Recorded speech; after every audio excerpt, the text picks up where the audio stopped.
rush to recapture the mutant, who struggles and yells at them, scaring everyone on the road. The mutant manages to throw the officers away from him and then runs away. Sometime later, Emile and Francois arrive at the hospital to see the doctor who is treating Emile's mother Lana, who is also mutating into an animal. It turns out that for the last 2 years, many people all over the country have suddenly started mutating into more animalistic forms, and most of the time they end up being very violent. Authorities are trying their best to catch them all and keep them in specialized institutions, where the mutants are kept calm with sedatives while they're studied, hoping to find a cure. Most people are scared of the mutants and want them to be locked up.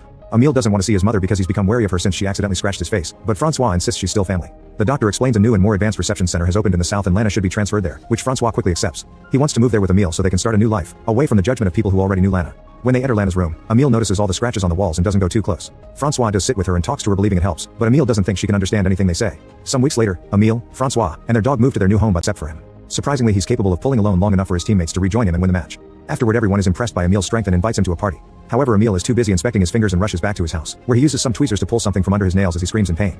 He's shocked to discover some small claws, meaning he's slowly starting to mutate as well. Then he checks his back in the mirror and notices the shape of his column is changing too.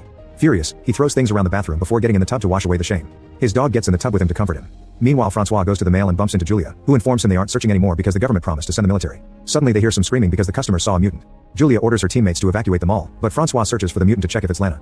The creature turns out to be a squid mutant that only wants some fish to eat, and when she notices she's been found, she throws a box of shrimp at them before running away. She continues to throw random food at Julia as she chases after her, but this isn't enough to stop a trained officer, so Julia jumps on her to capture her. Francois looks under some grocery display and finds another mutant looking terribly scared, but he decides not to tell the cops. The following Friday, Emile goes to the party and has lots of fun. His classmates admire the swords brought by a guy who will be making a presentation at the upcoming Midsummer Festival. Suddenly the alcohol starts making Emile feel sick and he falls off his seat. Nina hands him some medicine and Emile can't stop his body from licking her hand to pick it up, causing the others to freak out. Ashamed and embarrassed, Emile escapes through the forest, hearing the noises made by other mutants. The next morning, Emile wakes up near the lake when he hears the noise made by a motorboat passing by. He finds blood in his mouth and immediately spits before leaving, seeing anti-mutant graffiti on his way home. At his house, he rushes to the bathroom and throws up a feather, which makes him realize he ate a bird last night. Afterward, Francois and Emile ignore the barriers left by the cops and go to the forest to search for Lana. Emile asks his dad how he felt when Lana started to change, and Francois explains he was never scared. She was still his wife, just a little different. When night falls, they continue the search on the car, screaming through the windows while playing Lana's favorite song at full volume. They end up spending the night in the car and in the morning, Emile notices his nails are changing again. Suddenly his dog runs away and Emile follows him, only to discover a chameleon child on a tree. Explains she found it at her door after the party and took its feather for the necklace. Emile realizes he didn't eat it, he left it for her as a gift. Nina is keeping it because she'll donate it as food for the mutants. Afterward, Emile gets in the lake and catches a fish with his own hands, which is seen by a neighbor. Then he looks for the bird man, who is trying to fly and keeps falling on the ground over and over. Emile leaves the fish for him and learns that he's called himself Fix because he can't remember his real name. Seeing Fix's wounds from his failed flights, Emile points out there's a safer spot to practice and takes Fix to the lake. After Emile removes all the branches from the water to avoid more injuries, Fix agrees to practice there. In the evening, Emile tries to ride his bike home but he keeps falling, so he decides to leave it in the forest and tell his dad that it was stolen. Meanwhile, at the bar Francois is working at, he discovers the owner has made anti-mutant t-shirts, which makes him very uncomfortable.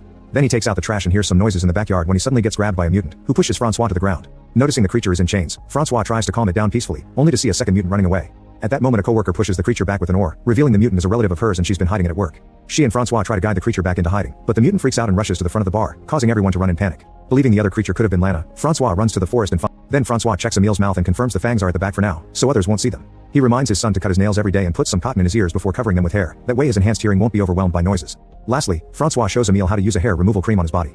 Later that day, Emile chats with Nina on the phone while taking a walk outside the house. He asks Nina to scream and when she does, he's happy to discover he can hear her all the way from there. The next day, Emile visits Fix and discovers he can't talk anymore, he can only make bird sounds. After Emile hugs him, Fix climbs up a tree and then jumps, revealing he's finally able to fly and greatly enjoys doing it. Afterward, Emile goes to the festival, where his father is working. Francois is furious to see him because Emile should be hiding, and an argument ensues that quickly escalates into physical aggression. Emile growls as he bites his dad on the shoulder, not letting go until Francois threatens him with scissors. Upset and confused, Emile walks away and bumps into Nina, who invites him to take a walk through the cornfields. The teens end up kissing and things quickly heat up, so they lie down to get dirty. When Emile removes his shirt, Nina discovers the hair and the changed spine, but she says she knew it and keeps going anyway. Then they return to the festival and Emile goes to the bathroom, where he's cornered by a classmate who saw him and Nina on the field. The guy makes a noise with a little machine that only animals are supposed to hear, which immediately hurts Emile's ears. Scared, Emile attacks the boy, leaving scratch marks on his face. Emile immediately runs to hide in the field while the boy alerts all the locals, causing them to grab their weapons and call the police. Soon a dog finds him, but Emile scares him away with a bark. Seeing the dog run, two men open fire in the direction, and the alarm starts going off. Emile runs as fast as he can as a bunch of people chase after him, and when a guy is about to shoot him, Fix flies in and pushes the guy away, killing him with his claws. Then Fix flies into the forest so Emile can follow him. A police car chases after them too and Emile crosses the lake to stop them, but the frustrated men open fire from across the water and sadly hit Fix. Emile immediately rushes to his friend's side and cries as Fix dies in his arms. Minutes later, Francois and the hunters find Fix's body but no Emile in sight. Meanwhile in town, a large mutant is sneaking around while the army trucks make their way to the forest. The next day, Emile stays hidden in the forest eating any fruit he can find. In the evening, he climbs a tree and joins the chorus of nocturnal creatures with his own howling.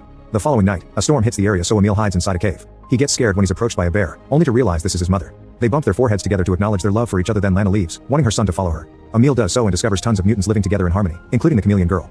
At that moment he sees flares shot through the sky, meaning the army has found them.